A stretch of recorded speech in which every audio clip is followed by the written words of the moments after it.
PEGI 18.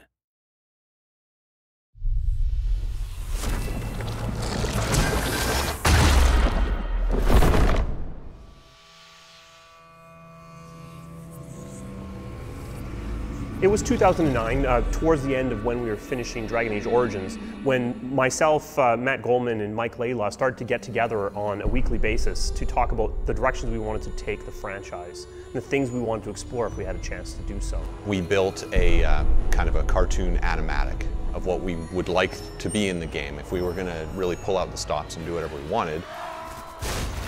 It's actually very much like the beginning of the game. There's a conversation wheel, there's a dragon airstrike, you're a cool, badass warrior with spiky armor chopping Murlocs in half by the millions.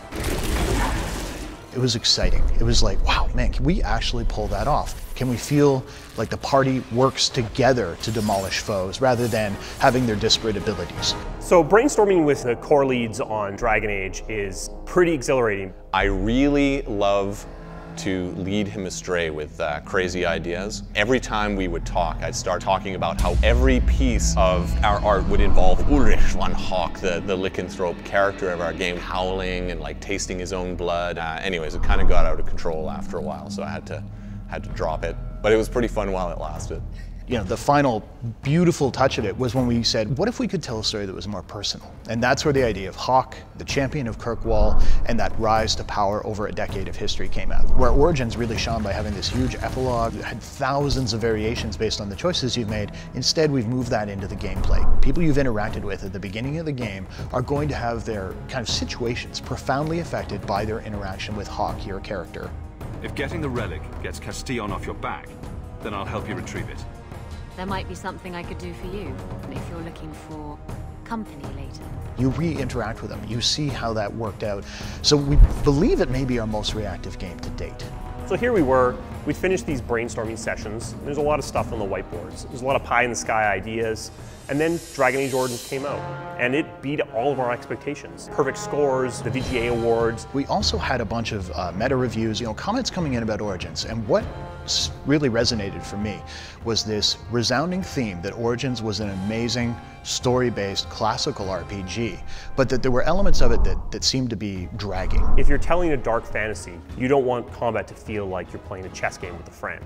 So that seemed to be the reviews. No one was really panning the game to me. It let you have this cool tactical experience, and obviously the story was intense, well loved. But the question for me was, is there any way that we could just take the RPG concepts, the very core tenets of it, and move it forward into a newer feel, something that would work as well on the consoles as it did on PC? We've really stuck to our vision. We've kept what was good about Origins and shaved off the edges and made something really unique. Matt wanted much more composed imagery, places that played up the character. I wanted combat that felt like it wasn't silently rolling dice behind the scenes, that felt like when I was pushing a button, it was responding and my characters were responding accordingly. But because it looks faster, because it's got a character with a voice, because of this historical story we're going to do, it ran the risk of people saying, oh my God, that is so different.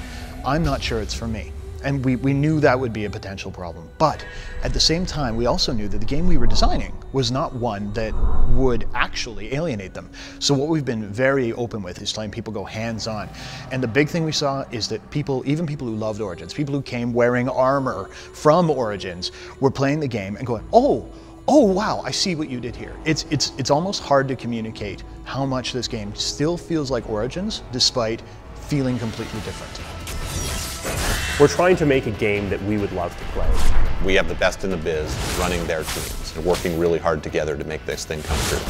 Even when Origins was nearing completion, we had already started thinking about Dragon Age 2.